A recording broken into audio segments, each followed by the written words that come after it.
ಮಂತ್ರಾಲಯಕ್ಕೆ ಹೋಗಿ ದರ್ಶನ ಮಾಡೋಕ್ಕಾಗಲಿಲ್ಲ ಅಂತ ಹೇಳಿದಾಗ ತುಂಬ ಜನ ಹೇಳಿದ ಮಾತು ಒಂದೇ ಆಗಿತ್ತು, ಆದಷ್ಟು ಬೇಗ ಮತ್ತೆ ರಾಯರ್ ನಿಮ್ಮನ್ನು ಕರೆಸ್ಕೊಳ್ತಾರೆ ಅಂತ. ನಿಜವಾಗ್ಲೂ ಆ ಮಾತು ಎಷ್ಟು ಸತ್ಯ ಆಯಿತು ಅಂತ ಅಂದರೆ ಇವತ್ತಿನ ದಿನ ನಾನು ಮಂತ್ರಾಲಯಕ್ಕೆ ಹೋಗ್ತಿದ್ದೀನಿ. ಸೊ ಹಂಗಾಗಿ ಈ ಸಲ ಒಂದು ಸ್ವಲ್ಪ ಪ್ರಿಪ್ರೇಷನ್ಸ್ ಎಲ್ಲ ಸ್ಪೆಷಲ್ ಆಗಿತ್ತು. ಮನೆ ಕ್ಲೀನ್ ಮಾಡೋದಾಗಿರ್ಬೋದು, ಕ್ಲೀನಾಗಿ ಶುದ್ಧಿ ಮಾಡಿಕೊಂಡು ಮನೇಲಿ ಎಲ್ಲ ಥರ ಪೂಜೆ ಮಾಡಿಕೊಂಡು ದೇವ್ರ ಮನೆಯೆಲ್ಲ ಕ್ಲೀನ್ ಮಾಡಿ ತುಂಬಾ ಭಕ್ತಿ ಶ್ರದ್ಧೆಯಿಂದ ಎಲ್ಲ ಮುಗಿಸ್ಕೊಂಡು ರಾಯರ್ ದರ್ಶನ ಮಾಡೋಣ ಅಂತ ಇವತ್ತು ರೆಡಿಯಾಗಿ ಹೋಗ್ತಿದ್ದೀನಿ. ಆ್ಯಂಡ್ ತುಂಬಾ ಖುಷಿ ಆಗ್ತಾ ಇದೆ.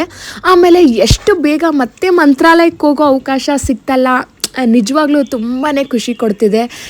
ಯಾಕೆ ಅಂತ ಗೊತ್ತಿಲ್ಲ, ಈ ನಡುವೆ ತುಂಬಾ ರಾಯರನ್ನ ಆರಾಧಿಸ್ತೀನಿ, ಅವ್ರನ್ನ ಪೂಜೆ ಮಾಡಬೇಕು ಅಂಡ್ ಅವ್ರನ್ನ ತುಂಬ ನೆನೆಸ್ಕೊಳ್ತಾ ಇರ್ತೀನಿ. ಆ್ಯಂಡ್ ನನಗೆ ಇವತ್ತಿಗೂ ಗೊತ್ತಿಲ್ಲ ಯಾಕಿಷ್ಟು ರಾಯರ ಮೇಲೆ ಭಕ್ತಿ ಬಂತು ಅಂತ. ಆ ಭಕ್ತಿ ಬಂದಾಗಿಂದ ಮನಸ್ಸಿಗೇನೋ ಒಂಥರ ನಿರಾಳ ಅಂತ ಅನಿಸ್ತಿದೆ, ಒಂಥರ ಪಾಸಿಟಿವ್ ವೈಬ್ಸ್ ಕೂಡ ಇದೆ. ಆ್ಯಂಡ್ ಇದು ನನ್ನ ಪರ್ಸ್ನಲ್ ಎಕ್ಸ್ಪೀರಿಯನ್ಸ್ ಆಗಿ ನಾನು ಹೇಳ್ತಿದ್ದೀನಿ. ಮತ್ತೆ ನನ್ನನ್ನು ಇಷ್ಟು ಬೇಗ ಮಂತ್ರಾಲಯಕ್ಕೆ ಕರ್ಕೊಂಡು ಹೋಗ್ತಾರೆ ಅಂತ ನಮ್ಮ ಹಸ್ಬೆಂಡ್ಗೆ ಒಂದು ಸ್ಪೆಷಲ್ ಥ್ಯಾಂಕ್ಸ್ ಹೇಳ್ತಿದ್ದೀನಿ. ಅಂಡ್ ಕೆಲವು ಪ್ರಯಾಣ ನಾವು ಅನ್ಕೊಂಡಂಗಿರೋದಿಲ್ಲ, ಕರೆಸ್ಕೊಂಡಾಗಲೇ ಆಗುತ್ತೆ ಅನ್ನೋದು ಈ ಸರಿ ನನಗೆ ಗೊತ್ತಾಯ್ತು. And thank you so much.